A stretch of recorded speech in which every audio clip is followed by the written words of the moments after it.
Vamos a empezar. Ok. Bueno, pues, buenos días y gracias por estar aquí. Entonces, yo soy Miguel Barrachea, como ya dijeron, y la idea es tener un curso de física en el que ustedes aprendan física, entendan algunos de los fundamentos del marco teórico de la física, y vamos a tratar de minimizar el uso de ecuaciones, por supuesto, ¿no? Ese es el problema principal. Entonces, es algo que tienen que saber de parte de la carrera de física. La mitad de la carrera de física es aprender el lenguaje matemático. Es todo un lenguaje completo y es una forma de argumentar y de darle peso a los argumentos en física. Sin embargo, el trabajo del físico es triple. El físico tiene que, por una parte, entender ese lenguaje matemático, aprender a comunicarse a través de él. En segundo lugar, entender de qué está hablando, es decir, entender física, que no está directamente imbricado con la parte matemática, y de alguna forma es lo que vamos a hacer aquí, entender la física. Y por último, usar los dos para obtener resultados, ¿no? Y es la parte difícil, en realidad. Y muy bien, entonces la cuestión, les repartí los temarios. Hoy vamos a tener un curso introductorio para que vean de qué va el asunto, hacia dónde vamos, y vamos a tratar de construir el formalismo de la mecánica como se entiende en la época contemporánea, ¿ok? Es el objetivo. Entonces, ven en el si pueden ver en el temario, hay varios elementos que vamos a ir revisando, como tiempo, espacio, energía, trabajo, potencia, todos estos conceptos y nociones, ¿ok? Y por supuesto vamos a tener de manera ineludible que remitirnos a algunos símbolos matemáticos, quizá alguna que otra ocasión, pero todo voy a tratar de que esté autocomprendido, ¿ok? Bueno, entonces la cuestión es la siguiente, vamos a remitirnos un poco como introducción a la división histórica que consideramos entre antigüedad, medievo y modernidad, ¿ok? Para que vayan viendo cómo se va a ir inscribiendo y qué se va a ir manifestando en el formalismo. Entonces, ustedes recuerdan que tenemos la edad antigua, si alcanzan a ver todos, ¿verdad? La medieval y la moderna, ¿verdad? Y entonces, a ver, ¿cuándo es que surge la física? Recordemos los cursos de historia que nadie llevó bien, ¿no? ¿Cuándo surge la física? También tienen que interactuar. La física moderna como en el siglo XVII, ¿no? Más o menos, ¿no? Entonces estamos hablando por ahí del Renacimiento, ¿no? El final de la época medieval. Ok, entonces la cuestión es esta. ¿La física de Aristóteles es física? No en el sentido moderno. No en el sentido moderno. Sería más como unas ciencias naturales. Exactamente, ¿no? Entonces, muy bien. Lo importante de esta distinción es la siguiente. Son las categorías en donde va quedando lo humano y lo natural, ¿ok? Entonces, si recuerdan en la edad antigua, ¿qué es primero para los antiguos? ¿Qué es primero? ¿Lo humano o lo natural? ¿Qué tiene una preeminencia ontológica? ¿Lo humano? Si recuerdan en el arte, ¿cuál es el objetivo? El objetivo, la mímesis. Tratar de imitar el arte. Tratar de imitar la naturaleza. ¿Quién tiene formas más perfectas? La naturaleza. Entonces, en la época antigua, tenemos que la naturaleza, pues un poco escribir, con el pizarrón muy pero ahora me acostumbro. Tenemos lo natural y lo humano, ¿no? Entonces, en realidad el objetivo ahí es que los humanos están buscando las reglas del cosmos, ¿verdad? Y estas reglas cósmicas son ineludibles. Y de ahí viene la idea de tragedia también. Entonces, ¿cuál es el objetivo? Tratar de entender estas reglas para no terminar en un trágico final, en el que uno se opone a los dioses. ¿Qué pasa en la época medieval? En la época medieval surge la idea de lo sobrenatural, ¿ok? Entonces, hay una inversión. Tenemos lo sobrenatural. Y entonces, ¿qué es lo sobrenatural? El Dios cristiano, ¿verdad? Y entonces lo que sucede es que se invierten las categorías entre lo humano y lo natural. Y entonces, este es el pecado original y la idea de caída.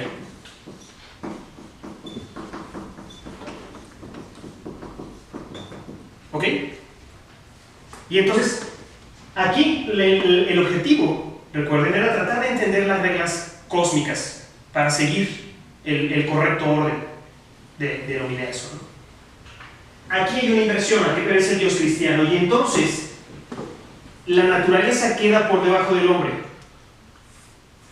¿Por qué? Por el pecado original, ¿no? Adán y Eva comieron de la manzana, intentaron aprenderla, con eso tienen el conocimiento del bien y el mal, de alguna manera la ciencia, lo que quiera que sea eso, y entonces la naturaleza queda manchada. Y entonces queda de por sí en la creación está al servicio del hombre, ahora no es nada básicamente. Y el objetivo del hombre es llegar a lo sobrenatural, a Dios. ¿Ok? Entonces, obviamente, esa es una reducción. Estamos quitando muchos matices, muchas cosas importantes, pero lo que sucede en la época moderna es que lo sobrenatural se desplaza como categoría. En términos generales, desaparece y entonces queda la inversión, lo humano y la naturaleza, o lo natural. ¿Ok? Y entonces aquí es que sucede.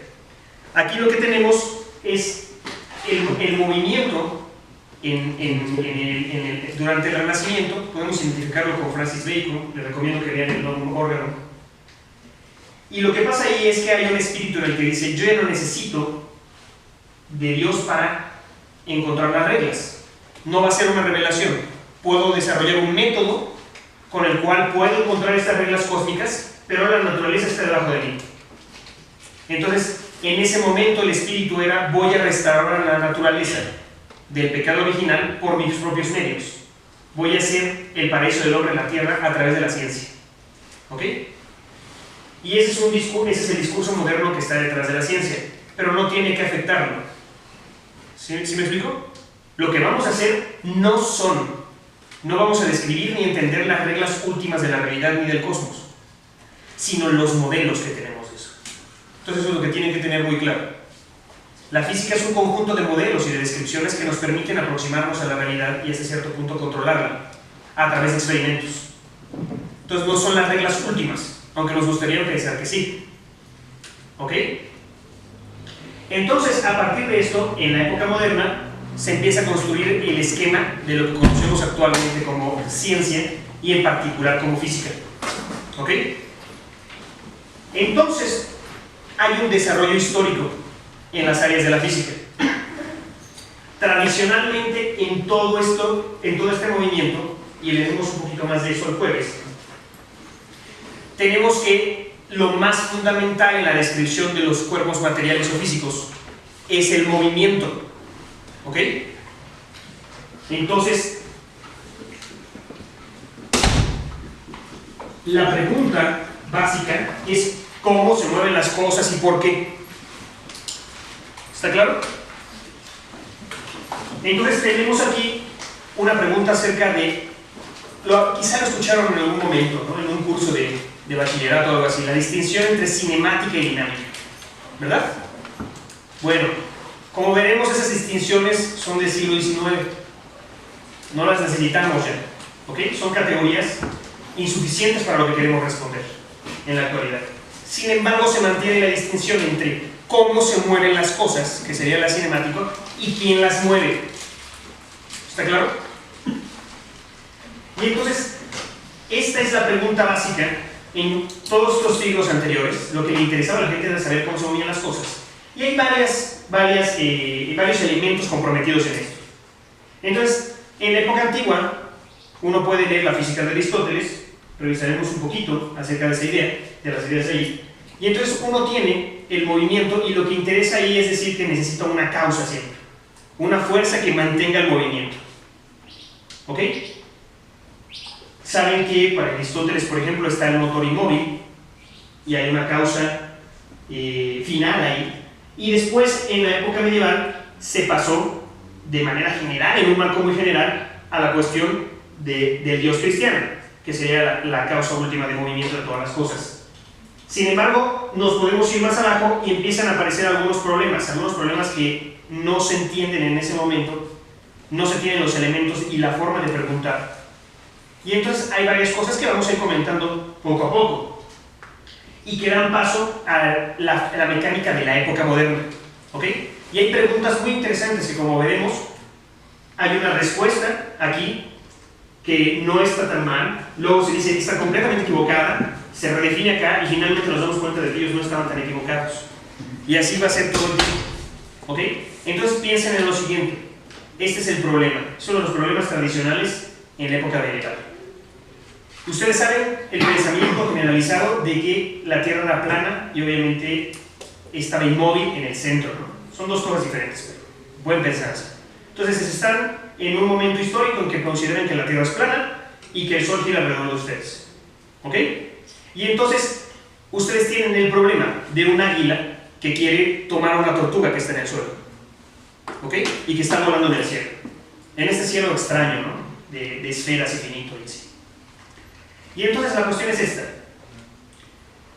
Llega alguien, un loco, ¿no? Y les dice, es que la Tierra se mueve alrededor del Sol. O la Tierra se está moviendo. Es más, ni siquiera tienen que pensar en que la Tierra se mueve alrededor del Sol. La idea de que rote. ¿Ok? Entonces piensen en que rote, ¿no? O sobre una Tierra plana que está rotando, si quieren. No hay problema. Entonces, la objeción inmediata es, si la Tierra se mueve y un águila quiere tomar a la tortuga se va a mover. Y entonces nunca la va a alcanzar. Es más, si me dices que la Tierra rota a no sé cuántos miles de kilómetros por hora, en lo que se mueve el águila que va a unos 30, 40, 100, no importa, un orden de magnitud por ahí, en lo que trata de llegar el águila, la Tierra se movió y jamás va a alcanzar a la tortuga. ¿Ok? ¿Está clara esa objeción o no? ¿Cómo creen que se resuelve? ¿Cuál es la idea de fondo que lo va a resolver? ¿Creen que está mal o que no? Participen, de eso se trata. ¿Ni idea? Pero, a ver, ¿cuál es la pregunta? ¿Cómo se resuelve el que no regrese ni siquiera? Y que el águila sí alcance a la tortuga. No sería la respuesta, ¿verdad? No. En que todos los cuerpos están sometidos a la gravitación o algo por ahí. Estamos Claro. hablando de Galileo. Pero tienes que definir la gravitación. Ah, de acuerdo, una fuerza de atracción que crece la Tierra sobre los cuerpos. No. Exacto, y entonces te metes en el problema de si es uniforme o no. ¿Afecta igual al águila, a la tortuga, de dónde viene? Es una posible buena respuesta. ¿Ok? Entonces, de nuevo, esta es una introducción, la vamos a revisar de nuevo. ¿Ok? Pero la idea es que la única forma de resolverlo es inventarse algo tan loco como eso mismo. ¿Ok? Y esto es lo importante. O sea, la física no se trata de cosas sensatas. Nada de lo que vamos a ver es sensato. Ya lo asumimos. La idea de átomos no es sensata. Ninguna idea es sensata en el fondo, ¿no? Depende de su perspectiva. Entonces, la solución, entre comillas, es la idea de inercia. ¿Ok? Y entonces, esta idea no aparece aquí hasta... No es Galileo el responsable históricamente, pero Galileo es el que la defiende como tal. Galileo es un personaje importante, no solo porque tenía... A ver, un comentario sobre Galileo, ¿no? Paréntesis cultural. Galileo era un buen publicista. ¿Ok? En el diálogo sobre dos nuevas ciencias, lo que hace es retomar el estilo de diálogo de Platón, donde mete un personaje que eres tú, el lector, que va a ser convencido, y mete un personaje que es un tonto, que está diciendo las tonterías de los medievales, ¿no? Y otro personaje que es él, que está diciendo sus ideas. Entonces, tarde o temprano se termina uno convenciendo. ¿Ok? Pero no solo es de convencerse retóricamente, hay que dar los argumentos. Y entonces voy para allá, termino el paréntesis cultural. Galileo es importante porque, al contrario de lo que está popularizado, no, ustedes lo van a escuchar una otra vez, Galileo tenía una gran empiria, ¿no? Lo que quiera que eso signifique. O sea, capacidad de hacer experimentos y no sé qué. Este experimento del plano inclinado, ¿lo han escuchado o no? Que Galileo hizo el plano inclinado y calculó los tiempos y las distancias y no sé qué. Todo eso es falso. O sea, hacer ese experimento ahora, en el siglo XXI, como se dice, en la Facultad de Ciencias, es una pesadilla. No se crean, habían experimentos muy precisos. Pero lo que hacía Galileo es que tenía una buena sensibilidad, o más bien, digamos, una intuición física.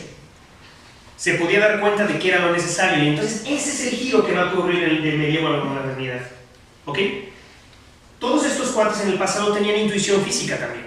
Estaban en el mundo, ¿no? Se caían, ¿no? Los chocaban, veían cosas caerse, ¿no? Romperse. Ahora, por ejemplo, la contra es como el forzar la intuición a lo antinatural, ¿no? Como el observar el fenómeno físico de las aves y decir, bueno, si esto también puede volar, ¿por qué yo no? Y gente que, pues, contra natura formó pues, alas y dijo, ¡guau! Claro, pero de nuevo, esa es la cuestión, ¿no? ¿Es contra natura o no?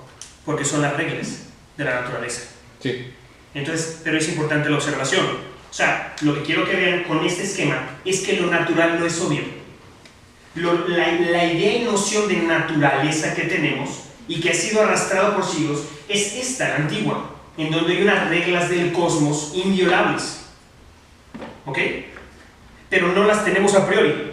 Entonces, las cosas que encontramos pueden resultar antinaturales, como el hecho de intentar volar y encontrar reglas que nos permitan hacer aviones para volar como las aves.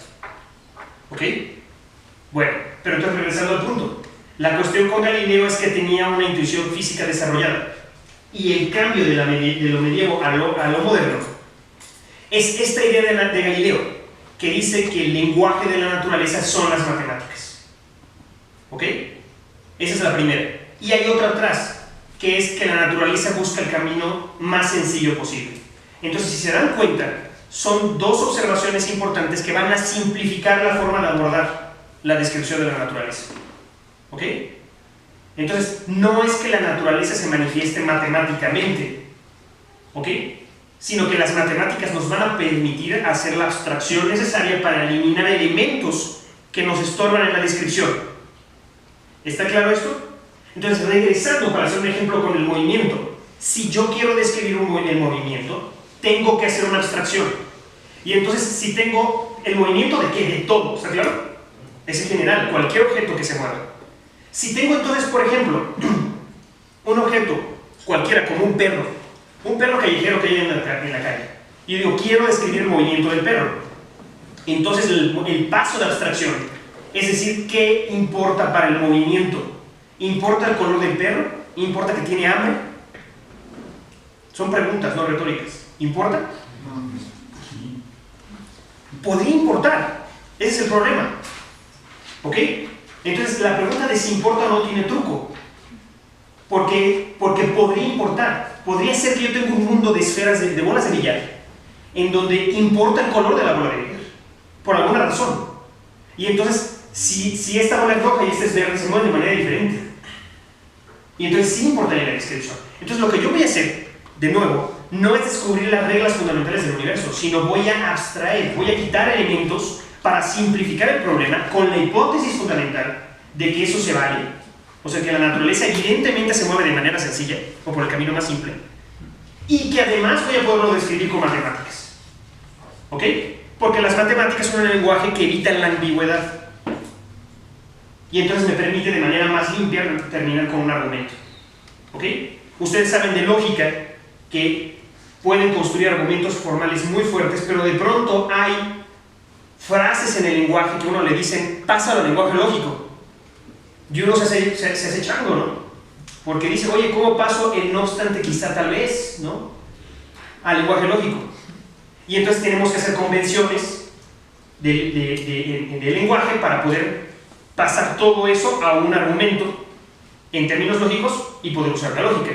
Entonces hay más elementos siempre, y lo que vamos a hacer es despreciarlos voluntariamente. El problema es cuando se nos olvida que hicimos eso. ¿Ok? Entonces eso tiene que estar de fondo siempre. El paso entonces del medievo a la modernidad es el invento, es en estas dos hipótesis en el fondo, básicamente. ¿Ok? Históricamente es esta idea de la naturaleza ahora está por debajo de nosotros y vamos a restaurarla encontrando sus reglas y haciendo el paraíso del hombre en la tierra. ¿Ok? El lenguaje de la naturaleza son las matemáticas y se mueve por caminos simples. ¿Está claro? Básicamente requerimos esos tres elementos. Pero regresemos al caso del águila y la tortuga. Entonces, ¿cuál es la idea loca que se le ocurrió a Galileo y que no se le ocurrió a Galileo, sino es un desarrollo histórico? Es la idea de inercia. Resulta que desde la antigüedad estaba esta noción muy clásica, ¿no?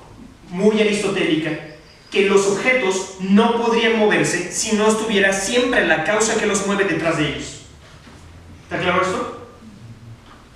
Entonces, los objetos no pueden cambiar. Y recuerden, también es importante, el movimiento en esta época es más general al que entenderemos después en el medievo y en la modernidad. Aquí el movimiento es cambio. Por eso es que históricamente vino de aquí la necesidad de responder al movimiento. ¿Sí? Me hago un paso para atrás. Movimiento es cambio. Es decir, si una semilla cambia árbol, se está moviendo. ¿Ok? Entonces hay dos movimientos ahí, metabólico y dinámico. ¿Sí? Metabolía y dinámica. En cualquiera de los casos, debe haber en esta concepción una fuerza, algo, una causa que mantenga ese movimiento. Lo que va a suceder aquí es que se va a construir una noción lo suficientemente fuerte en términos conceptuales como para deslindarnos de muchas otras cosas, y es una noción de inercia. Y entonces la inercia es la idea de que los objetos, los cuerpos, lo que sea, tienen en sí mismo el poder de moverse y seguirse moviendo sin necesidad de una fuerza, sin necesidad de una causa. En ese sentido son causa de sí mismos en su movimiento. ¿Está claro o no? Esta idea. Y entonces, si la cosa se mueve, debo de cambiar el movimiento en función a lo que ya tiene, a la inercia que tiene. ¿Ok? De nuevo, voy a detallar esto más adelante. ¿Ok? ¿Está claro esta parte o no? Y entonces, ¿qué sucede? ¿Por qué es que el águila alcanza a la tortuga a pesar del movimiento de la Tierra? Porque el águila también se está moviendo. No está quieta, se está moviendo con la Tierra. Y entonces el águila y la tortuga tienen el mismo movimiento que la Tierra. Tienen inercia. Y entonces cuando el águila intenta alcanzar la tortuga, todos tienen la misma inercia y no afecta el evento. ¿Está claro? En una primera instancia. Sin embargo, resulta que sí afecta. Hay una corrección. Cuando el águila se levanta en los cielos, se libera ligeramente de la inercia que tenía de la Tierra. Y entonces, para alcanzar a la tortuga debe hacer una corrección. Esto va apareciendo a lo largo de la modernidad. Son problemas latentes. ¿Ustedes han oído hablar de Coriolis? Del efecto Coriolis. Que hasta sale en Los Simpsons, ¿no? Que le habla Bart a Australia, ¿no? Y se mete en un problema internacional diplomático por preguntar si gira o no. La idea de Coriolis apareció cuando, sobre todo fue en las guerras napoleónicas cuando se hizo más claro, cuando ustedes iban en su barco, ¿no? En su fragata, y disparaban un cañonazo a otra fragata. Y resulta que gente que sabía hacerlo con precisión empezaba a fallar. Entre más alejado estuviese el barco y más rápido fuese, apareció una especie de fuerza fantasma. Disparaban el cañonazo, iba la bala en el aire, y entonces se movía y no le daban los barcos. ¿Quién resolvió el problema? Laplace. Laplace, que era el consejero científico de Napoleón, se dio cuenta de que había una corrección por culpa de la rotación de la Tierra. Y vamos a llegar a eso. Eso se llaman fuerzas inerciales. ¿Ok? Y como pueden ver, está ahí en el temario, más adelante. Entonces, empiezan a aparecer todos estos problemas y la mecánica se empieza a complicar. ¿Ok?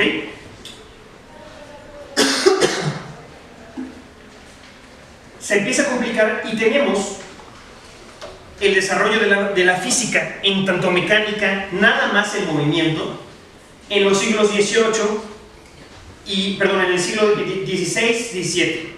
¿Ok? A finales del siglo XVIII, con el control de la humanidad sobre otros fenómenos, sobre otros objetos, empiezan a aparecer otras cosas, obviamente. Y entonces el problema, el primer cambio fuerte, aparece a finales del siglo XVIII, con la Revolución Industrial. Ustedes saben todo el proceso económico y sociocultural que eso implicó. y que le dio un impulso muy fuerte a la ciencia. Empezó una carrera tecnológica. Y entonces lo que apareció es la idea de calor, ¿ok? Que ya estaba en el ambiente del siglo XVIII y que se conocía como flogisto, una sustancia que se metía en las cosas y las calentaba, ¿ok? De nuevo, vamos a regresar a esto más adelante, ¿sí? El problema entonces es que apareció la noción de máquina térmica, ¿ok? Y es una cuestión de economía, básicamente. ¿Qué máquina térmica conocen? ¿O qué les suena máquina térmica? Una máquina de vapor. ¿Ok? Vamos a pensar. Una estufa, un refri. Sí, también lo es. Vamos a pensar en la máquina de vapor, en particular en una locomotora. ¿Ok? ¿Para qué quiero la locomotora? Para mover tropas y recursos rápidamente. ¿Verdad? ¿Cómo funciona la locomotora? ¿Y alguien quiere saber eso, no? Si ya no hay locomotoras, ¿qué hacen? A ver, la locomotora no le mete de algún tipo de energía para que se mueva, ¿no? Y uno diría, pero ¿para qué me importa saber cómo funciona la locomotora? Bueno, es que los coches funcionan en principio de manera similar, desde un punto muy abstracto, ¿ok? Necesitan un combustible. Entonces, ¿qué combustible usaban las locomotoras? Carbón o leña, exacto. Entonces, ¿qué es lo que hacían? Tomaban el carbón o leña, lo metían a una caldera, lo quemaban. Esto que hace genera expansiones de un gas, el vapor, y esto produce movimiento. Y luego hay una cosa para asegurarse que hay un ciclo. ¿Está claro? Pero entonces, ¿cuál es el problema? Si yo tengo una locomotora, me podría preguntar, oye, ¿hay alguna forma de que yo no gaste tanto carbón, que no gaste tanta leña? ¿Está claro? ¿O no? Es decir, que queme menos y se mueva más rápido, o se mueva más. Y entonces ese es el proceso que ocurrió. Sobre todo la gente que hacía las máquinas de vapor, los ingenieros en esa época, estaban interesados en ese problema. Y entonces se encontraron con que no podían lograr hacer su máquina más eficiente que cierto límite. ¿Ok? O sea, la economía del movimiento no existe tal cual. Siempre tiene un tope. Hay un tope, pero, o sea, más allá de que se conserve la energía, hay un tope. ¿Ok? Entonces, yo defino la idea de eficiencia. Una máquina eficiente es aquella que si invierto poco carbón o leña, entonces se mueve rápidamente y bastante, ¿no? Esa es la idea en esta noción. Lo que descubren en esa época es que hay un tope. Hay un límite para la eficiencia de las máquinas. Y entonces, ¿cómo puede ser? Nadie lo entendía. ¿Ok? Y entonces se quedó por ahí tirado. Un trabajo que hicieron los ingenieros, ¿no? Unos cuantos que hicieron unas cuantas por ahí y ya. Hay un tope y nadie le prestó atención. ¿Ok?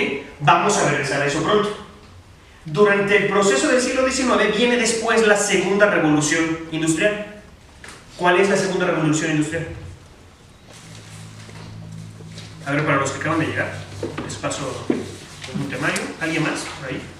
¿No tenga?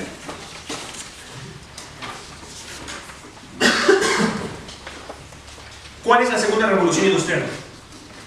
Las cadenas de producción, ¿no? Está en términos de energía. La electricidad. Exacto. Electricidad y combustible fósil. ¿Ok? Entonces descubren que pueden lograr mejor eficiencia con la electricidad y el combustible fósil, aunque no pueden superar el tope. ¿Ok? Pero dejan lo del límite, lo de la cota superior por ahí, lo abandonan, más o menos. Y entonces aparece la electricidad. Aparecen los fenómenos electromagnéticos, que ustedes saben que estaban desde antes con el ámbar, la electrostática y cosas por ahí, los imanes, ¿no? La gente se encontraba piedras que tenían características magnéticas y entonces atraían otros pedacitos de cosas, quién sabe. Pero ustedes conocen el nombre, por ejemplo, de Faraday, ¿no? Faraday es un personaje importante porque Faraday no fue a la escuela. Es decir, hay varios personajes en esta época, ¿no? Ahora es muy popular, por ejemplo, Tesla, ¿no? Y Edison hace como 30 años era más popular que Tesla, Ya pasó. En realidad, la historia de verdad es la de Faraday. Faraday es el que no fue a la escuela y él generó por su propia cuenta, con una serie de diagramas súper extraños que nadie entiende, no son ni prácticos si se entiende, él generó el cálculo infinitesimal, solo, sin saber que Newton lo había hecho antes. ¿Ok? Cientos de años antes. Y Faraday fue el que generó, valga la redundancia, las ideas de generador y de motor. Es decir, la conversión entre la energía mecánica y la electromagnética. ¿Ok? Entonces, a partir de mediados del siglo XIX, hubo una explosión de ideas acerca de lo que se podía hacer con la electricidad. Y paulatinamente todas esas aplicaciones fueron poblando históricamente a todas las naciones. ¿Ok? Entonces, a finales del siglo XIX, la mecánica como tal, la mecánica que describía el movimiento, desde Galileo, Newton, podemos nombrar a Kepler antes, a Tycho Brahe, desde Brahe, Kepler, Galileo, Newton, después en el siglo XVIII otros personajes como D'Alembert, como Laplace, y luego Hamilton, todos esos personajes construyeron la mecánica y básicamente se pensaba que ya estaba descrito todo el movimiento. ¿Ok? Habían unos ingenieros por ahí, ¿no?, que a nadie les prestaba atención, con un tope por ahí, no importa, y vino la electricidad y el magnetismo, se logró en menos de 50 años un control casi absoluto de la electricidad y el magnetismo, y a finales del siglo XIX aparece Maxwell. Y Maxwell es importante porque también, si ustedes leen, esa es una nota también al margen, si ustedes leen cualquiera de los tratados de estos científicos, o sea, el Príncipe de Matemática, las notas de Maxwell, todos son ininteligibles, porque están escritos en el lenguaje que ellos desarrollaron en su momento. ¿Ok? Después hay todo un proceso científico en el que se refina la argumentación, se refinan los lenguajes, y luego la historia de la ciencia asume que así fue desde el principio. ¿Ok? Es un proceso de depuración, y luego les cuentan a todos que son las reglas últimas del universo, y ya no se cerró el ciclo. Entonces, ¿qué hizo Maxwell? Maxwell también es un personaje importante. A los 14 años, ¿no?, ya estaba en la universidad con un tratado sobre cónicas, ¿no? Entonces uno se siente mal y dice, ¿qué he hecho con mi vida? No importa, ¿no? Bueno, no, o sea, realmente Galileo, por ejemplo, trabajó toda su vida, era un profesor mal pagado, ¿no? No, al contrario de Newton, que tenía todo el valor del mundo, ¿no? Entonces, lo que hizo Maxwell fue darse cuenta de que podía unificar los fenómenos eléctricos con los fenómenos magnéticos. Y entonces, por eso es que se llama electromagnetismo. ¿Ok? Y más que eso, Maxwell se da cuenta de que todos los fenómenos ópticos se pueden explicar desde electromagnetismo. Porque resulta que las ondas electromagnéticas son la luz. ¿Ok? Esto lo verifica experimentalmente Hertz, y estamos hablando del final del siglo XIX. Entonces, a finales del siglo XIX, la física está completa. ¿Ok? Así, en esta breve narrativa, ¿no?, llena de omisiones, de bucles y saltos temporales, la física a finales del siglo XIX está completa. ¿Por qué? Porque todos los fenómenos electromagnéticos se han unificado, se ha mostrado que la luz es un fenómeno electromagnético y la mecánica ya está dada por vista. ¿Ok? Y entonces en esa época uno escuchaba cosas como se escucha ahora, la gran teoría de unificación, todo se completó y acabamos, ya no hay más que decir, ¿no? Y hay unos locos por ahí que dicen otras cosas, pero no les hagan caso. ¿Ok? Muy bien, pues resulta que hay muchas cosas que quedan por ahí, muchos cabos sueltos, y esos cabos sueltos empiezan a crecer, se empiezan a manifestar, y entonces no hay otra más que empezar a cambiar de paradigma, es decir, de modelo para describir las cosas. Entonces, déjenme, no me adelanto todavía al cambio brutal que empieza a principios del siglo XX, sino en la misma mecánica. La gente pensaba que la mecánica, que el movimiento estaba ya terminado, tenían las leyes de Newton, que vamos a ver, un formalismo más general que no vamos a ver, que es el formalismo hamiltoniano-lagrangiano, y otras cosas así. Entonces ya estaba hecho. Pero resulta que se dan cuenta de un problema gigantesco. Y aquí va. Uno puede resolver ecuaciones, dar cuenta del movimiento. Todo esto lo vamos a ver. O sea, vamos a ver el formalismo que nos lleva a resolver las ecuaciones, aunque no las vamos a resolver. O sea, son cosas diferentes. Aprender a resolver las ecuaciones, a entender qué es lo que me llevó a hacer una ecuación. ¿Está claro? Entonces, de nuevo, para que llegaron tarde. Esta es la idea del curso. La idea es que ustedes tengan los elementos hasta donde tienen que empezar a resolver ecuaciones. Porque eso requiere otro entrenamiento. ¿Ok? O sea, aprender a resolverlas. Pero muchas veces en los cursos de física, en los mismos cursos de física, se olvidan estos elementos. Se olvida el por qué estoy haciendo lo que estoy haciendo. Se olvida que yo llegué a resolver una ecuación porque necesito resolverla. Y ya no me acuerdo por qué necesito resolverla. Y entonces lo que vamos a ver es eso. ¿Para qué estoy resolviendo ecuaciones? Aunque no las vayan a resolver. ¿Está claro? Muy bien. Entonces la cuestión es esta. En la misma mecánica se dieron cuenta de este problema. Ustedes tienen dos cuerpos. Es más o menos natural pensar que si tengo una esfera de billar y otra esfera de billar, resolver el movimiento va a implicar resolver como dos ecuaciones y ya. Algo así. ¿Ok? Quizá ustedes lo recuerden de sus cursos de física de bachillerato, cuando tenían choque entre esferitas y veía la conservación de algo. ¿Ok? Y de ahí resolvía y obtenía conclusiones. Resulta que en esa época se dan cuenta de que si meto un tercer objeto, o sea, algo muy trivial, por ejemplo, quiero ver cómo se mueven entre sí el Sol, la Tierra y la Luna. ¿Ok? Algo tan trivial como eso, ya no puedo resolverlo con ecuaciones directamente. O sea, no tiene solución analítica, se llama. Lo cual significa que puedo escribir ecuaciones por separado y resolverlos y obtener una ecuación que me describa el movimiento. Y es un golpe, porque entonces, ¿qué hago? Bueno, pues hago aproximaciones y así.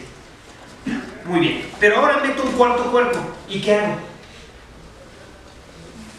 ¿Y un quinto? ¿Y qué tal si quiero el sistema solar, que son 9, 10, 11? ¿Ok? Entonces tengo un problema. Pero el problema es que se dan cuenta de que aparece un comportamiento completamente diferente al que conocían y que ya estaba en la mecánica. Y es el caos. Quizá ustedes han oído hablar del efecto mariposa. ¿Ok? Durante el curso vamos a desmitificar el efecto mariposa. ¿Ok? No se trata de que una mariposa en Shanghái está flotando, ¿no? Y con sus alitas mueve el aire y entonces genera un tornado aquí en México. No. Eso no es el efecto mariposa. ¿Ok? Lo que pasa es que aparecen dos comportamientos epistemológicamente diferentes en la misma mecánica. Y ese es un problema que va a seguir hasta la actualidad y que sigue en boga. ¿Por qué? Porque en realidad se dan cuenta de que el problema del movimiento, como lo habían planteado, a la simplificación que refería al principio, esa abstracción, corresponde a problemas muy sencillos que en realidad no describen nada. O sea, el resto del mundo es un mundo complejo, que involucra muchos cuerpos y entonces la descripción va a llevar para allá.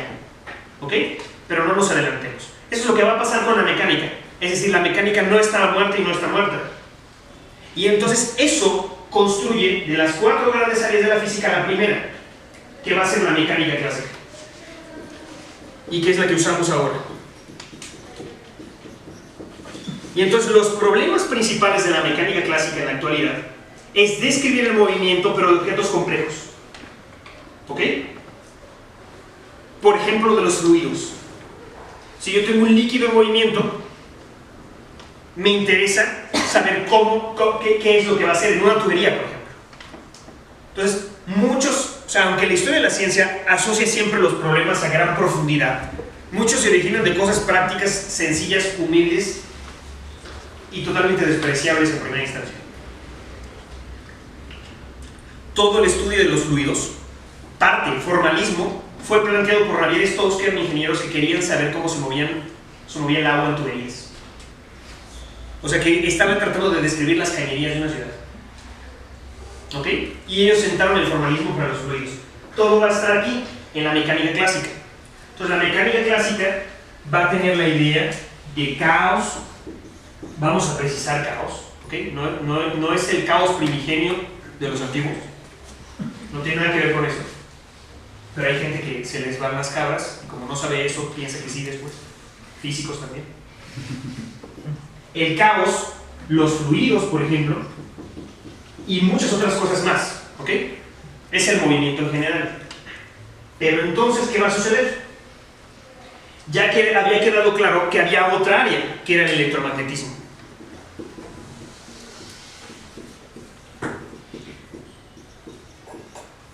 El electromagnetismo se constituye entonces a finales del siglo XIX como una área completa per se. ¿Ok? ¿Por qué? Porque resulta que todo va a estar adelantándonos, si tenemos átomos en moléculas, todas las fuerzas básicas que tenemos. O sea, si alguien nos pega en la cara o chocamos con un coche, son fuerzas electromagnéticas. ¿Ok? Son los átomos y potenciales electromagnéticos que están ahí. Y básicamente esta idea, ¿no?, que nos gusta del campo de fuerza y no sé qué, clásica en la ciencia ficción, ¿no? Campos de fuerza. En realidad estamos llenos de campos de fuerza, son campos electromagnéticos. Entonces ahí está su relevancia y ahí va a quedar. ¿Y qué pasa? Viene el siglo XX.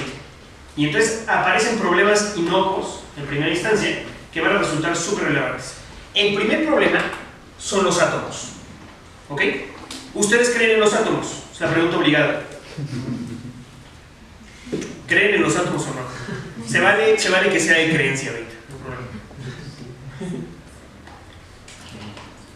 problema. A finales del siglo XIX nadie creía en los átomos.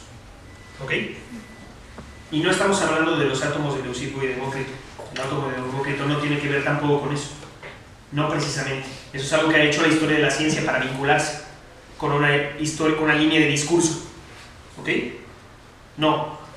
Resulta que a finales del siglo XIX está un personaje importante que es Boltzmann. ¿Ok?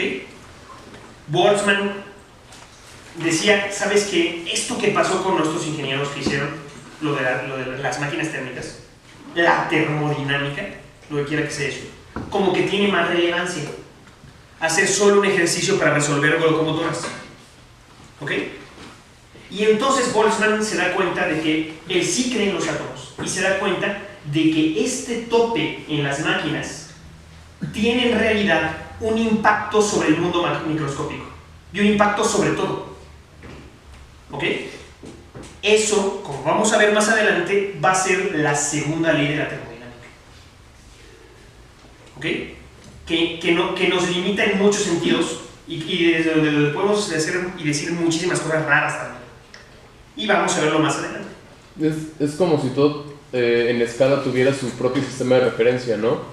Por ejemplo, o sea, en rollos fantásticos, el asunto de que los humanos no pueden escuchar a gigantes o a seres diminutos porque hablan en frecuencias que solo ellos pueden escuchar porque es su sistema de referencia, lo mismo afecta para todo, ¿no? Movimiento, energía, o sea, no puedes aplicar la misma energía que uno aplica, no sé, el mismo calor que yo necesito para conservar mi temperatura corporal a un ser ínfimo exterminaría un mundo microscópico, por ejemplo.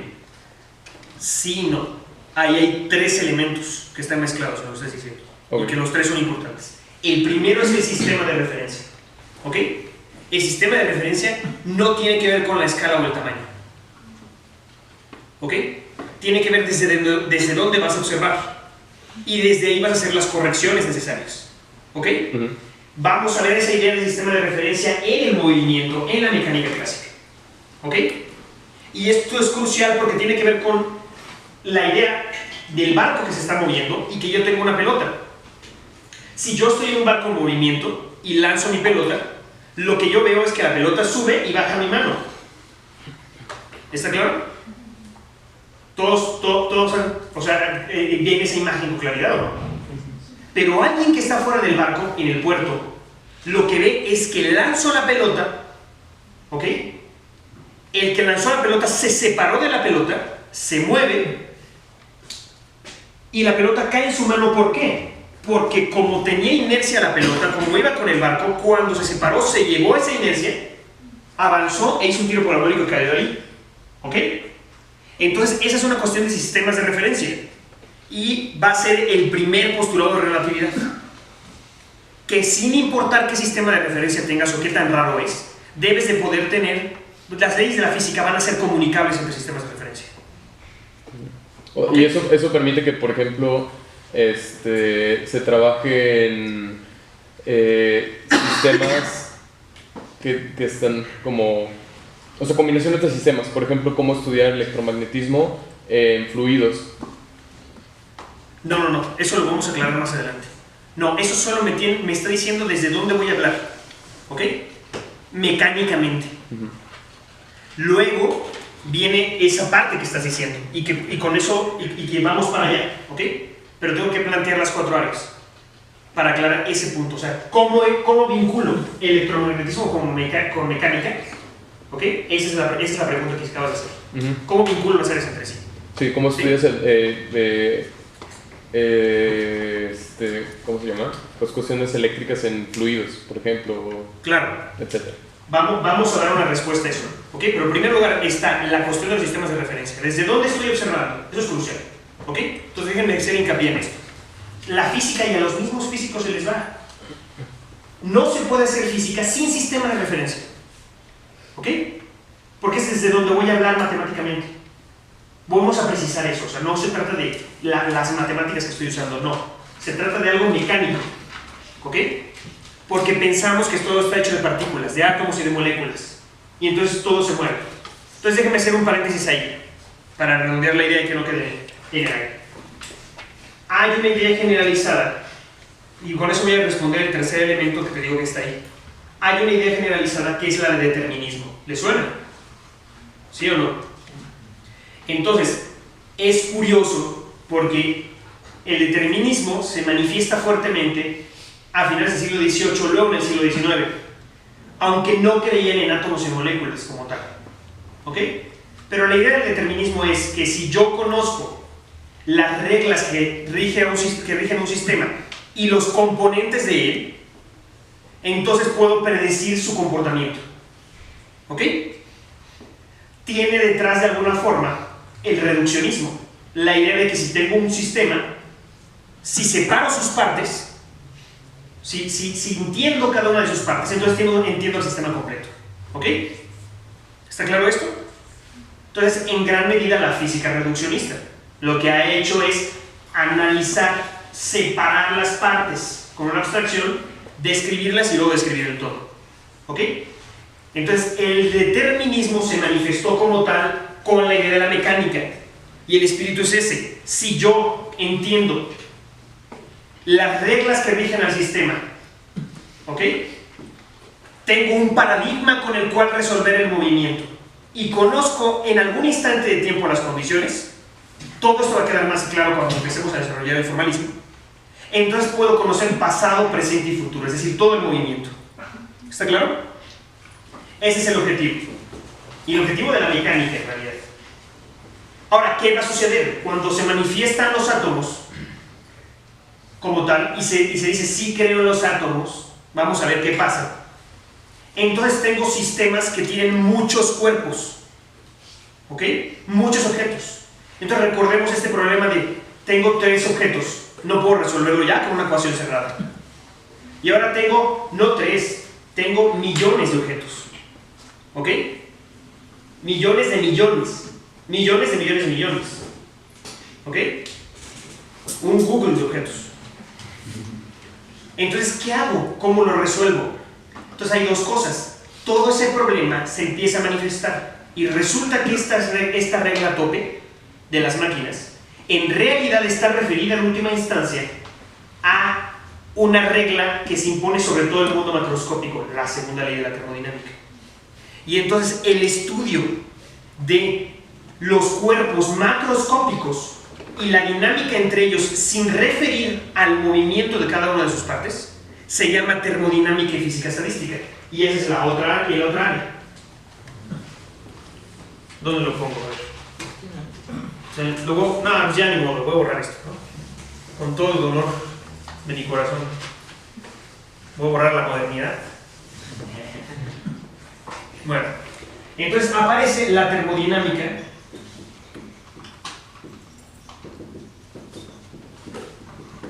y la física estadística. Ahora estoy haciendo una introducción. Hay muchas cosas enredadas, pero todo se va a ir desenredando, ¿ok? ¿Qué sucede? Que aparece algo que se opone al reduccionismo. Aparece lo que se llaman leyes emergentes. Cosas que se manifiestan macroscópicamente y que no se pueden explicar, al menos directamente, por las partes. ¿Ok? Y una de esas es la segunda ley de la termodinámica. ¿Ok? Vamos a comentar al respecto de eso con más detalle más adelante, y esa es un área como tal. Entonces, ¿por qué se llama termodinámica y física estadística? Porque la física estadística va a lidiar con el hecho de que tengo muchos objetos, entonces voy a hacer una estadística de ellos. ¿Ok? Y vamos a ver qué implica eso, cuál es el precio que se va a pagar al respecto. ¿Ok? Pero estas técnicas son cruciales, porque en ciencias sociales se utiliza el mismo marco conceptual. Yo tengo un agregado de individuos que es una sociedad, y entonces esa sociedad se puede describir en principio por el reduccionismo, dando cuenta de la psicología de cada individuo, ¿no? Entonces, si yo pudiera dar las leyes que rigen la psique de los individuos, podría dar las leyes que rigen a las sociedades. ¿Ok? Pero, ¿por qué existe la sociología? Porque hay todo un conjunto de leyes emergentes. ¿Ok? Y esa es una distinción importante de hacerla desde este momento. Ya comentaremos la idea de ley de la física, ¿no? ¿En qué tanto es ley? O sea, de las 3 leyes de Newton, una es ley, las otras no como tal. ¿Ok? Son definiciones más que nada, definiciones operativas. Pero en ciencias sociales no hay leyes, hay tendencias. Y eso es crucial. ¿Por qué? Porque alguien podría decidir hacer lo contrario. ¿Ok? Pero no afecta a la tendencia. Entonces todos sacan dinero de la bolsa y un cuate dice, no, pues yo estoy loco, yo voy a meter todo el dinero, ¿no? Porque sí, se vale, pero la tendencia es que todos saquen su dinero cuando hay una crisis o algo así. Y eso se sigue. Y entonces es todo una interesante ver el juego, ¿no?, entre la sociología, la psicología, la antropología, etc., ¿no? Entonces, regresando a la pregunta, entonces la primera es sobre sistemas de referencia. La segunda es sobre leyes emergentes. ¿Ok? Puede ser que tú o sea, que tienes a un gigante y que el gigante tenga alguna ley emergente que tú no tendrías. La tienes que poder comunicar, ¿está claro? Y el tercero, que es el que voy para allá, tiene que ver con las diferentes áreas de la física. ¿Ok? Pero, ¿qué pasó con Boltzmann, no? Porque lo dejé ahí tirado. Entonces, Boltzmann afirma la existencia de los átomos. El tipo se da cuenta de que hay una influencia, un juego entre la termodinámica y los átomos, algo por ahí. Y al cuate nadie le hace caso, ¿no? Lo tiran a loco. Y finalmente, uno de sus principales detractores es Planck, Max Planck. Y entonces Planck tenía entre sus manos un problema que se llama la catástrofe ultravioleta, y que no es algo tan complicado, pero perderíamos mucho tiempo explicándolo. Lo único que les voy a decir es que los cuerpos calientes emiten radiación electromagnética, luz. Y una forma de detectar la temperatura, de medir la temperatura de los cuerpos, es a través de ver la luz que emite. Entonces querían un comportamiento que describiese todo eso, y no le daban. O sea, sus ecuaciones se rompían en la zona ultravioleta. Entonces Planck tuvo la fortuna de tener amigos experimentales que tenían los experimentos y se los pasaban en secreto. Y entonces él ajustó a mano, ¿no?, haciendo trampa, ajustó a mano y dijo, este debe ser el comportamiento, y se dio cuenta de que si usaba las técnicas de Boltzmann, de las cuales él había sido detractor, podía responderlo. Y es lo que hizo, y nació la mecánica cuántica. Porque la idea de mente es que la realidad tiene a nivel microscópico no un continuo, sino ciertos valores discretos. Pero uno dice, bueno, ya están los átomos, ¿no? ¿Cuál es el problema? El problema es el siguiente, para que vean lo raro de la cuántica. Piensen en los átomos, ¿no? A ver, ¿cuál es la imagen del átomo que ustedes recuerdan inmediatamente? Puede ser una esfera, ¿no? Pero no, a ver, ¿cuál es la que te viene a la mente? El símbolo de Doctor Manhattan. Algo así, ¿no? O el de Jimmy Neutron, ¿no? Ya estoy dando marcas otra vez. ¿No? Una cosa así, ¿no? en donde aquí tenemos un protón o un núcleo y unos electrones. Bueno, ¿saben por qué esto es falso? O sea, ¿el por qué? No sé por qué no se pueden ver, porque siempre están como... No, de hecho, puedes ver los átomos. Depende de qué defines por ver. No, o sea, porque también es la de, mira, estoy viendo los átomos. ¿Qué es lo que No. pasa? O sea, las órbitas, ¿no? Exacto. ¿Por qué este modelo es falso? Porque estadísticamente no podemos, solamente podemos saber la ubicación de un electrón o una partícula de forma estadística. Entonces, eso sería totalmente... No, te estás adelantando. Ajá. Esa explicación es para responder la justificación de mente que voy a tener que hacer para decir que esto no es posible. No sé. A ver, la idea de los átomos es, ok, se creyeron que habían átomos, ¿no? Además era conveniente, porque entonces si todas las cosas estaban hechas de partículas y yo describo las partículas, entonces escribo todo. ¿Ok?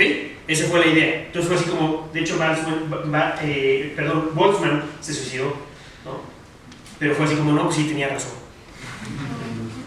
Como siempre.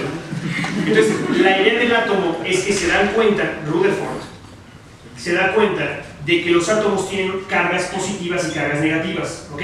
Que son los protones y los electrones. Y en ese momento, como parte del desarrollo del electromagnetismo, noten que yo les estoy dando un popurrí de todo lo que ha pasado, ¿ok? Lo voy a cerrar para que vean la visión actual, lo que está viendo, lo que está en el formalismo. Entonces habían protones y electrones, y la historia es la historia del electromagnetismo, ¿ok? Desde Franklin pensaban que habían fluidos, como el calor, que era el flujisto, era un fluido electromagnético que estaba ahí, ¿no? Bueno, eléctrico en ese entonces. Pero después se dan cuenta, no, ¿sabes qué? Son partículas, no un fluido. Entonces hay un cambio y se dice, como existen los átomos, pues no hay ningún fluido, todos son partículas. Bueno, entonces tengo partículas positivas y negativas, ¿ok? Y entonces con experimentos, Rutherford se da cuenta de que tiene que haber un núcleo en el átomo, ¿ok? Y que el núcleo está cargado positivamente. Entonces dice, tengo un núcleo cargado positivamente. Entonces, ¿dónde pongo lo negativo? ¿Ok? ¿Por qué tiene que haber algo negativo? Porque si todos los núcleos fueran positivos, entonces todo estallaría y no hubieran átomos, ¿ok? O sea, de pronto verían a una persona, hablarían con ella y estallaría, ¿ok? Porque las fuerzas electromagnéticas del resto le jalarían los núcleos y le harían pedazos, ¿ok? ¿Está claro? Muy bien. Entonces la primera opción que se le ocurrió a Rutherford fue decir, vamos a hacer un pudín de pasas, ¿no? Pues digamos que tengo las cargas positivas y que están en un mar de negatividad, ¿no? ¿Ok? Pero entonces tienes un problema terrible, porque dices, oye, pero si lo positivo y lo negativo se repele de alguna manera, ¿qué mantendría esto esférico? ¿No? Tendría que tener como una cajita que encuentra esto. Y ahora, aquí está la sutileza. Esto está mal por algo que sabía la gente del electromagnetismo. Bueno, resulta que si ustedes tienen una carga y la aceleran, imagínense que toman un electrón y el electrón lo mueven así. Es decir, pasó de como un coche, ¿no? Pasó de 0 a tanta velocidad. ¿Ok? Es una regla del electromagnetismo que las cargas aceleradas emiten luz. O sea, transforman naturalmente el movimiento de la energía cinética, que vamos a ver que es energía cinética, el movimiento que le metieron en luz. ¿Ok? Por eso cuando pasan a veces de nivel, van emitiendo diferentes... Pero aquí todavía no hay niveles. Pero sí va por ahí. Exacto. Entonces, ¿qué sucede? Que tengo un sistema planetario, pero resulta, como vamos a ver, que los objetos que giran están acelerados. Entonces un objeto que está girando, cargado, perdería energía en forma de luz. Entonces, ¿qué pasaría? Con el tiempo, esto emitiría luz. Y entonces, ¿qué pasaría con su amigo? Explota otra vez. ¿Ok? Porque si emite luz, pierden energía y ya no tienen suficiente energía, lo que quiera que signifique la energía. ¿Okay? Ya no tienen suficiente energía para poder resistir el núcleo. Entonces serían inestables. ¿Ok?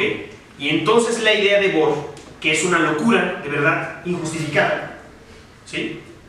Es decir, bueno, vamos a suponer que existen ciertas órbitas donde no se pierde energía. ¿no? Y lo recibieron como loco, ¿no? Pero resulta que bajo esa suposición, es decir, existen ciertas órbitas especiales, únicas. ¿Pero por qué, no? Porque yo lo digo. Bueno, en esas órbitas no pierden energía. O sea, si está en esta órbita, no pierden. Si la pongo en esta, la voy a poner con otro color, ¿no? Si la pusiera en esta, ya me traicionó el otro color, no lo puedo abrir. Si la pusiera en esta, perdería, ¿no? Pero en esta, no pierde. ¿Ok? ¿Cómo identificas esas órbitas? Con números enteros. O sea, las puedo etiquetar como la órbita 1, la 2, la 3, la 4. O sea, si tuviera la órbita 1.5, ahí pierde energía. Y en la 1 y en la 2 no. Bueno, pues estás loco, ¿no? Órale. Resulta que había un profesor de preparatoria llamado Balmer. Y Balmer, como no tenía nada que hacer, no, en realidad tenía experimentos con las lámparas espectrales. Una lámpara espectral es cuando ustedes tienen un gas de algún elemento, algo que los químicos tenían bien controlado en esa época. Entonces, tienen algún elemento particular y emite en ciertos colores. De hecho, es la misma idea de los fuegos pirotécnicos, de toda la pirotecnia. O sea, cada color está relacionado con algún elemento en particular. Entonces, el amarillo es sodio, por ejemplo. Si ustedes ven alguna pirotecnia amarilla, es sodio, porque el sodio emite ese color. Entonces Balmer había tomado el hidrógeno y había identificado todos los colores que emitía el hidrógeno, ¿ok? Y se llamaba la serie de Balmer, eran números enteros. Y entonces Bohr, con esta idea, le pega a la serie de Balmer. O sea, puede predecir todos los colores que emite. Y entonces se quedaron así como, ¡oye! Bueno, entonces, ¿qué dijeron? Lo que siempre hace la física. Vamos a soltar tu idea de mente.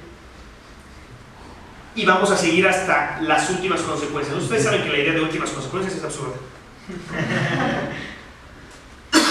Y entonces, a partir de ahí, todos se dieron cuenta de que podían asumir eso. Que habían números enteros, niveles privilegiados, órbitas privilegiadas. Y entonces nació la mecánica cuántica. ¿Ok? Pero obviamente... Y seguimos ahora en ese problema. O sea, mientras en el medievo decían, no, ¿cómo que inercia? ¿No? ¿De qué estás hablando? Eso es algo muy raro. ¿Cómo que los objetos pueden tener su misma causa de movimiento? En la actualidad seguimos con lo mismo, pero ahora en otro contexto. Ahora es, ¿cómo que hay órbitas privilegiadas? Porque resulta que haya órbitas privilegiadas y otras cosas más genera un montón de problemas. Como estas cosas de enredamiento y cosas así. ¿Ok? Y entonces surgió la mecánica cuántica. Y de la mecánica cuántica les cuento rápidamente. La mecánica cuántica como tal entonces surge a principios del siglo XX. ¿Ok? Y entonces Einstein es importante, ¿no? A mí me cae gordo Einstein, pero es muy importante porque el tipo demostró la existencia de los átomos experimentalmente con el movimiento browniano. Él fue el que básicamente, y le dieron el Nobel por eso, mostró la existencia de pequeños paquetes, de pequeños niveles, que ya la tenía la idea de Planck, que son los cuantos, de ahí viene cuántica. ¿Ok? Y luego vino todo el trabajo de relatividad general, e hizo otras cosas más. Ahora, como comentario, no se ven con el nombre de cuántico, ¿no? Ustedes van a ver de cuántico por todas partes, bienestar cuántico, esta idea de que estamos hechos de supercuerdas, ¿no? Y entonces si uno vibra bien en su supercuerda, o sea, si uno es positivo, ¿no? Tus propias cuerdas y granas van a vibrar bien y entonces van a atraer la positividad, ¿no? No, a ver. Nada que ver. Recuerden que cuánto viene del griego y significa cantidad. ¿Ok? Entonces, cuántico viene que son pequeños paquetes de energía, pequeñas cantidades específicas. Eso es todo, ¿no? Y ahora se ha vuelto una palabra de culto, ¿no? Muy bien. Entonces aparece la mecánica cuántica y luego viene todo un desarrollo que es Einstein, Schrödinger, Heisenberg, los conocen. Luego viene una primera revolución de la cuántica, que es después de la Segunda Guerra Mundial, y es la aparición de la electrónica y los transistores. ¿Ok? Y eso es lo que la tecnología que tenemos actualmente viene desde ahí. Todo lo que se desarrolló tecnológicamente desde ahí, usando las reglas de la cuántica. Ahora estamos en otro momento histórico, ¿no? Ya que nos gusta hablar de momentos históricos, ¿no?, de la ciencia. Porque las cosas raras de la mecánica cuántica se están usando ahora. para encriptación, para muchas cosas. Bueno, ¿ok? Entonces no nos perdamos, regresemos al esquema general. Entonces tenemos estas 4 grandes áreas de la física, ¿ok? ¿Cómo vamos a contactarlas entre sí? El gran intento en la actualidad es lo que se llama la teoría de la unificación, ¿ok? La teoría de la unificación está en juego de estas dos, ¿ok? Entonces la cuestión es esta: ¿cómo está la conexión entre las 4? Para responder la pregunta de hace rato. La cuántica se conecta con la clásica en principio a través de lo macroscópico. O sea, se piensa que esta es la descripción de lo microscópico y como tal es la descripción última, pensando en esta idea reduccionista. Si los objetos están hechos de átomos y moléculas y la descripción de los átomos y moléculas es la cuántica, entonces puede describir todo con eso, ¿ok? Entonces la clásica queda ahí.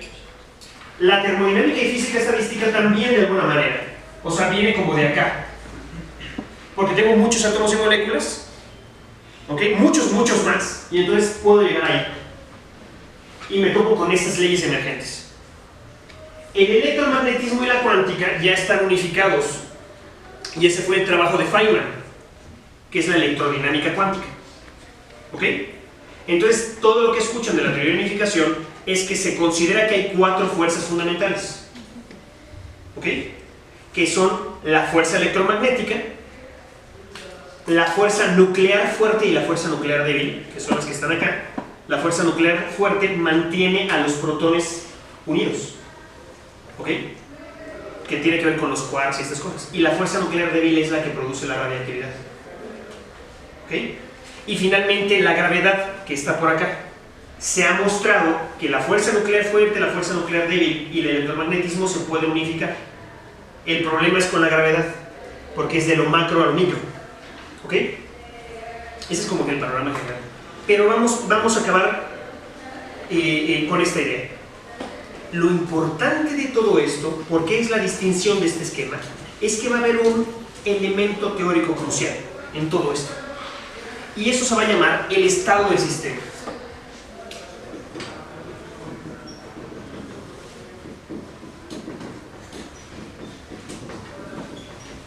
Entonces, quiero que en primer lugar les quede claro que hay una variedad de teorías aquí, ¿ok? O sea, enorme. Simplemente en el electromagnetismo, ustedes pueden resolver todos los problemas electromagnéticos con las ecuaciones de Maxwell, ¿ok?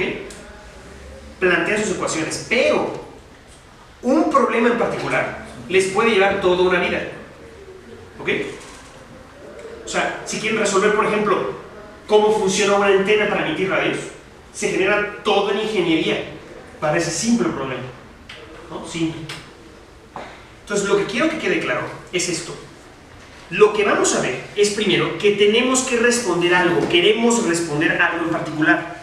Entonces, nuestros formalismos no pueden responderlo todo.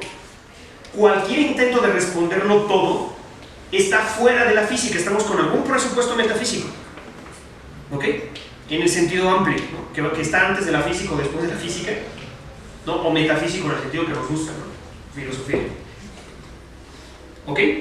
Entonces, que yo crea en el reduccionismo o en la emergencia es una cosa que no tiene nada que ver con lo que voy a plantear en mi teoría y lo que va a poder responder mi teoría. Y entonces tengo que tener una actitud crítica. Debo saber los límites y posibilidades de mi propia teoría. Para hacer eso, entonces necesitamos este concepto. El estado del sistema es el concepto crucial. Es lo que voy a poder responder. Entonces, lo que quiero saber, lo que voy a poder responder y esto me tiene que decir de alguna manera cómo lo voy a hacer. ¿Ok? ¿Está claro esta parte? Entonces, por eso es que, como ven en el temario, no vamos a abordar ni cuántica ni electromagnetismo, ¿no? Sería lo ideal. O sea, decir, no, pues a ver estos fenómenos rarísimos, ¿no? De la cuántica, que es, no podemos, porque para poder llegar aquí necesito unas bases conceptuales bien fundadas, porque si no, no vas a saber de qué está hablando. Y de hecho, todas estas teorías siguen analogías entre sí, desde la mecánica. Toda la estructura del formalismo se hereda de alguna manera, ¿ok? Entonces, vamos a hacer rápido esto, una introducción. vamos a pensar en la mecánica, nos regresamos a la mecánica clásica, ¿ok? Lo que yo quiero responder es cómo se mueven las cosas. Entonces es movimiento. Obviamente voy a hacer ya la distinción y voy a decir qué movimiento, no el movimiento metabólico aristotélico, no el cambio en general, no, solo sí, no, metabolismo. Ajá, porque movimiento en general implica el cambio en la antigüedad. ¿Sí? Dinamis y metabolismo. Ah, ok. O sea, el prefijo meta nada más estás ocupando. ¿Cuál? El prefijo meta que estás ocupando nada más, ¿no? ¿O cómo? No. O sea, lo único que estoy diciendo es que en la época antigua, lo dije al principio, o sea, en la época antigua, y piensa en Aristóteles, ¿no? En la física de Aristóteles. O sea, lo que quieres responder es sobre el cambio. Eso es movimiento en ese sentido, ¿no? Y hay una distinción. O sea, una semilla cambia árbol, ¿ok? Se mueve árbol. No quiero responder ese movimiento, quiero responder el movimiento de los cuerpos, ¿ok? Algo así, ¿no? O sea, ahora, cuidado, porque entonces, para responder el movimiento, tengo que tener clara la noción de espacio y de tiempo, ¿ok? Entonces voy a responder el movimiento y tengo que aclarar qué es el movimiento, ¿sí? Pero voy a tener que hacer la abstracción que comentaba desde el principio. Tengo que eliminar todos los elementos, ¿ok?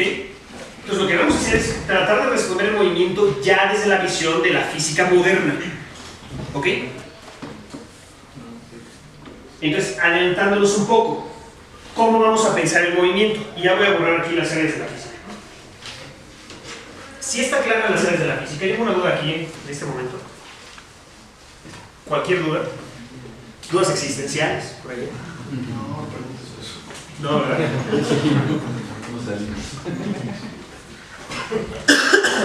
¿Hay alguna duda con todo esto o no? Nada más me queda la duda de como estoy con lo de la transmisión. Si afirmas que en la antigüedad se dice del movimiento que es exclusivamente cambio de estado. No, o sea, no es general, ¿no? Pero sí, por ejemplo, en Aristóteles hay esta distinción, o sea, esta idea de movimiento de manera genérica. Y entonces hay una precisión. O sea, está el movimiento de las cosas en el espacio, ¿no? O sea, el cambio de lugar. Ah, ok. O sea, es que ese es el problema, ¿no? O sea, para Aristóteles movimiento es cambio de lugar. Desplazamiento. Y entonces por eso hay desplazamiento, ¿no? Y también cambio metabólico, ¿no? Cambio de forma, en ese sentido. ¿Sí? De forma, Sí, es que son la última aspecto biológico. Sí, estaba muy abierto. Solo sobre eso, ¿no? O sea, de hecho Aristóteles reconoce en Física 4, ¿no? Que es una teoría provisional, ¿no? Dice, por ahora hablemos de movimiento y cambio como si fueran lo mismo, pero nunca terminas la teoría. Y reconoce 4, ¿no? Que es el cambio según la actividad, o sea, el cambio según lo que hace cada, o sea, lo que es, el cambio según la cantidad, el cambio según la calidad y el cambio local, ¿no? Entonces, digamos que existen esas 4 formas de cambio-movimiento en Aristóteles, que él mismo reconoce que provisionalmente se van a entender igual, pero, bueno, vale subrayar el provisionalmente, ¿no? O sea, él mismo dice, bueno, hasta aquí hay, digámoslo así hasta ahora, pero queda suspendido la posibilidad de que movimiento y cambio se extinguieran en algún momento, pero de entrada en Aristóteles los toma como lo mismo y en esos 4 sentidos, ¿no? Tanto en física como en metafísica 2. Sí. Y luego tienes el de ánima, ¿no? Ahí hay también el intento de respuesta de esa distinción que está tratando de hacer, ¿ok? Entonces sí, o sea, esa es como la precisión. O sea, la idea aquí, o sea, para que todos vean por qué lo metí, ¿no? No lo metí así porque sí, ¿no? O sea, hay una razón siempre. Y es que tenemos un velo histórico que genera anacronías. Y es que la física aristotélica no tiene nada que ver con la física moderna. Porque la física aristotélica, en la noción básica, en términos de desplazamiento, es la de lugar. Las cosas tienen un lugar. Y entonces el movimiento es cambio de lugar. ¿Ok? Y entonces no hay un espacio vacío como tal. No existe el espacio que tenemos en la modernidad. El tiempo sí es casi lo mismo, ¿ok? Como sucesión. Y entonces, ahondando en eso, ¿no? Si quieren lo revisamos en la próxima clase, ¿no? Pero lo importante aquí es redondear esta idea. O sea, ustedes recuerdan que el universo aristotélico medieval es un universo finito, ¿ok? Entonces, ustedes tienen la Tierra, que está en el centro, que es lo más corruptible, Y conforme se van alejando de la Tierra, tienen las esferas, hasta que llegan a las estrellas, ¿no? Al cielo fijo de las estrellas. Entonces, lo que sucede acá es que este espacio está en gran medida rodeado de la idea del lugar. ¿Ok? Las cosas tienen un lugar y se mueven a su lugar como su naturaleza les indica. Términos muy generales. ¿Ok? O sea, las reglas cósmicas. Y entonces, todo se mueve, ¿no? Según el motor inmóvil, que será la causa final. ¿Ok? Está como atrás de todo, ¿no? Es inmóvil, pero mueve a todo. ¿Ok? Pero lo crucial en términos físicos acá es que uno no puede equivocarse y pensar que este es un espacio newtoniano, como lo vamos a entender después. ¿Ok? O sea, no hay movimiento libre aquí. ¿Qué es lo que sucede? Que viene la época del Renacimiento y entonces tienen a Copérnico y a Bruno. Entonces, Copérnico, en realidad el paso que está haciendo es decir, ¿sabes qué? El Sol, que dicen que gira alrededor de la Tierra, ¿no? El Sol es más digno que la Tierra para estar, y lo ponemos en el centro. Y lo que no se dio cuenta Copérnico es que estaba trastocando todo un universo construido no solo en términos físicos con la idea de lugar, sino también moral. Entonces él rompió moralmente ese universo y entonces dio pie a que llegara un Bruno, por ejemplo, y llegara un Bruno que va a decir, ¿sabes qué? Pero ¿para qué pensar en que hay un orden moral o que hay lugar? Y entonces Bruno toma la idea de Nicolás de Cusa de que la divinidad no puede ser ociosa y entonces dice, ¿por qué una divinidad omnipotente se conformaría con hacer un solo mundo que tuviera una estructura tan ordenada y finita? Ese es el punto. Esto es finito. Y entonces dice Bruno retomando las ideas de Nicolás de Cusa. La mejor expresión de la divinidad es tener un espacio indiferenciado, donde cada punto, o sea, yo puedo en este punto poner una tierra, pero me da igual poner otra tierra, y entonces otra tierra, y entonces tiene la idea de infinito e indiferenciado. ¿Ok? Entonces rompe la finitud del cosmos aristotélico medieval, y entonces genera un espacio que es tan pleno como para poder recibir objetos en él. ¿Está claro? Ese es el paso crucial, de aquí para acá. Y entonces este espacio es infinito. ¿No? Y ya Bruno se lanza con sus ideas locas de que hay otros mundos, ¿no? Y extraterrestres, ¿no? Que ahora pues, el fenómeno ovni, ¿no? Y todo eso. Y entonces este espacio es tal que cada uno de esos puntos es indiferenciado con respecto a los demás. ¿Ok? Es infinito y permite entonces recibir objetos. Y así nace el espacio que después va a ser el espacio newtoniano, como lo conocemos. Porque entonces Descartes construye la geometría analítica, básicamente. Y entonces dice, puedo cuantificar con este espacio. ¿Ok? Y entonces al espacio del cusano le pone unos ejes de referencia desde el cual va a decir, como cualquier punto es igual a los demás, entonces agarro uno arbitrariamente, y le pongo un colorcito que no importa, no afecto a la divinidad con eso, le pongo un colorcito y desde ahí puedo contar, puedo moverme.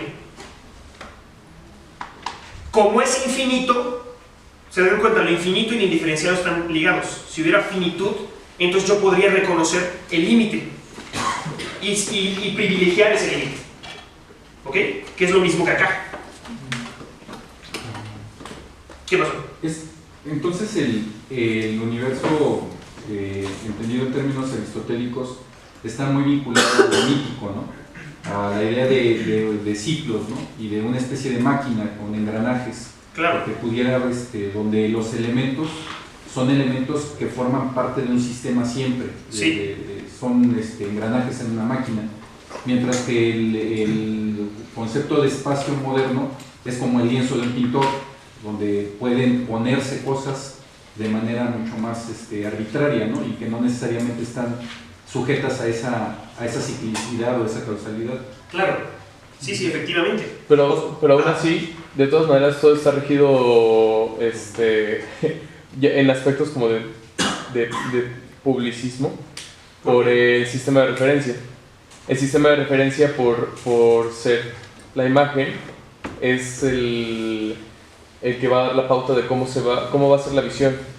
Claro. Por ejemplo, en este caso, la Tierra era geocéntrico, ¿no? El sistema pasó a ser solar, y ahora, o sea, el sistema de referencia es mutable, podría ser, no sé, ahora el sistema de referencia va a ser Marte, no sé, sí. O en 10 años el sistema de referencia va a ser Urano, pero el sistema de referencia tal cual no puede ser el cosmos.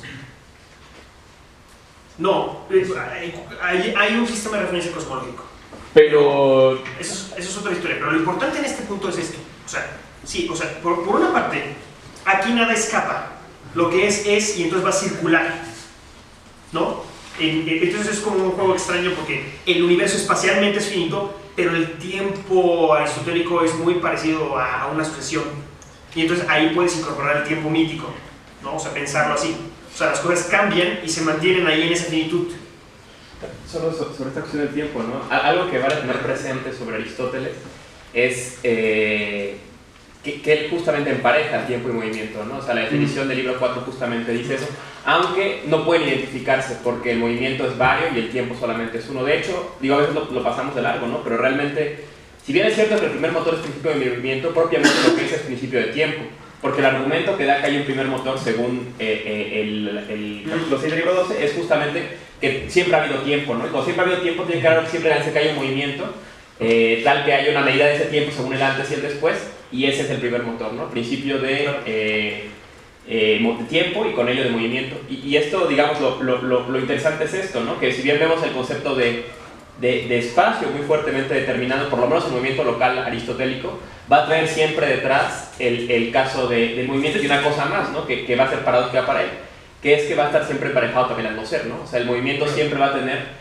siempre hace un movimiento de la posibilidad, ¿no? Y la posibilidad es algo que a Aristóteles siempre le ha incomodado, ¿no? Si bien es algo inherente al sistema, él siempre que llega a topar con que algo tiene ese dejo de posibilidad, de algún modo hay que encontrar que no sea fundamental por lo menos, ¿no? Entonces va a estar un match entre movimiento, cambio, que ya vimos que se equipara, tiempo como una contracara del movimiento, espacio como algo prácticamente determinado por el movimiento, y entrecruzado ahí la posibilidad que está siempre planteando problemas al sistema aristotélico. Claro, me parece que de hecho que en Acerca del cielo es cuando menciona que el tiempo es el lugar del movimiento.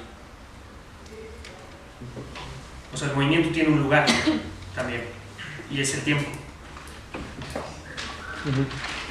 Pero bueno, entonces, regresando para acá, ¿no? Entonces sí, o sea, aquí puedes pensar en eso. Lo que hace la modernidad es romperte los límites, ¿ok? Y al romperte los límites aparece la idea de infinitud y, por ejemplo, la idea de progreso, ¿no? De un tiempo, o esta idea de que hacia el infinito vamos a alcanzar la verdad, ¿no? Porque podemos refinar tanto como queramos, ¿no? Y cada vez nos vamos acercando más, pero nunca vamos a llegar, ¿no? Pero nos acercamos, ¿ok? Ahora, ¿qué pasa? En el momento, o sea, lo crucial es esto, lo crucial es la idea del sistema de referencia. En el universo finito, la cota es el sistema de referencia, ¿ok? O sea, lo voy a referenciar todos de ahí. Entonces voy a referenciarme desde las estrellas fijas, por ejemplo, porque son inmutables. Entonces, si ustedes tienen un universo finito, pueden identificar algún punto como sistema de referencia absoluto. Lo que está haciendo la modernidad es romper la idea del sistema de referencia absoluto. ¿Ok? Entonces, Marte puede ser el sistema de referencia, Urano puede ser el sistema de referencia, yo puedo ser el sistema de referencia. No hay problema. ¿Ok? Entonces tengo que generar, lo que sí, ese es el problema, un sistema que me permite comunicar entre sistemas de referencia. Que ese es el asunto. Que por ejemplo hay cosas que no... bueno, no sé, desconozco, pero hay cosas que igual pueden no ser mesurables. Bueno, por cuestiones de alcance físico. No. Bueno, de alcance tecnológico, quizá más bien, no físico, sino... bueno, eso lo vamos a comentar. Lo que no es mesurable tecnológicamente.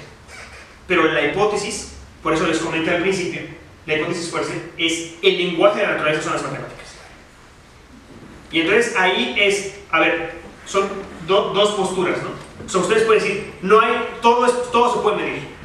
Bueno, ¿no? O solo voy a hablar de lo que se puede medir. ¿Se dan cuenta? Eso es diferente a decir, voy a hablar de lo que se puede medir.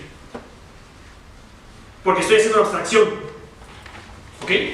Entonces este es el tercer paso. O sea, yo tengo un universo en donde cualquier sistema de referencia es válido. Porque cualquier punto es tan válido como otro. Entonces ahora lo que hago es poner una regla para poder medir. El problema son las convenciones, ¿no? Y entonces, sí, pero una vez que yo establezco la convención, lo que necesito es la comunicabilidad entre los sistemas de referencia. Y ya. Y eso en su momento lo vio Galileo. Y por eso les comentaba que es el primer postulado de la relatividad. Entonces no se ven con la finta, la relatividad es algo general que habla de la comunicabilidad de las reglas de la física. Luego Einstein va a abordar ese problema y va a hacer relatividad especial y relatividad general. Y vamos a comentar por qué se deben estos nombres. El porqué de estos nombres. ¿Ok? El punto importante es que rompo el universo finito y entonces ya mi noción del lugar pierde sentido, que me permitía hacer estos 4 tipos de movimiento. Ese era el vínculo, la idea de lugar. Y entonces hago todo infinito y ahora tengo un espacio que es capaz de recibir en sí objetos. ¿Ok? Y ahora puedo medirlo. Entonces, ¿qué me queda? Poner objetos ahí. ¿Ok? Y entonces ahí es cuando aparece la idea de que pongo una partícula en el espacio. Ya no es a lo que estamos acostumbrados. ¿Ok? A pensar que de pronto este salón es un espacio vacío. Ya estamos acostumbrados a hacer la abstracción. Aunque haya aire, ¿no? Lo quitamos. Y a pensar en que el plumón es un objeto que se mueve en el espacio vacío.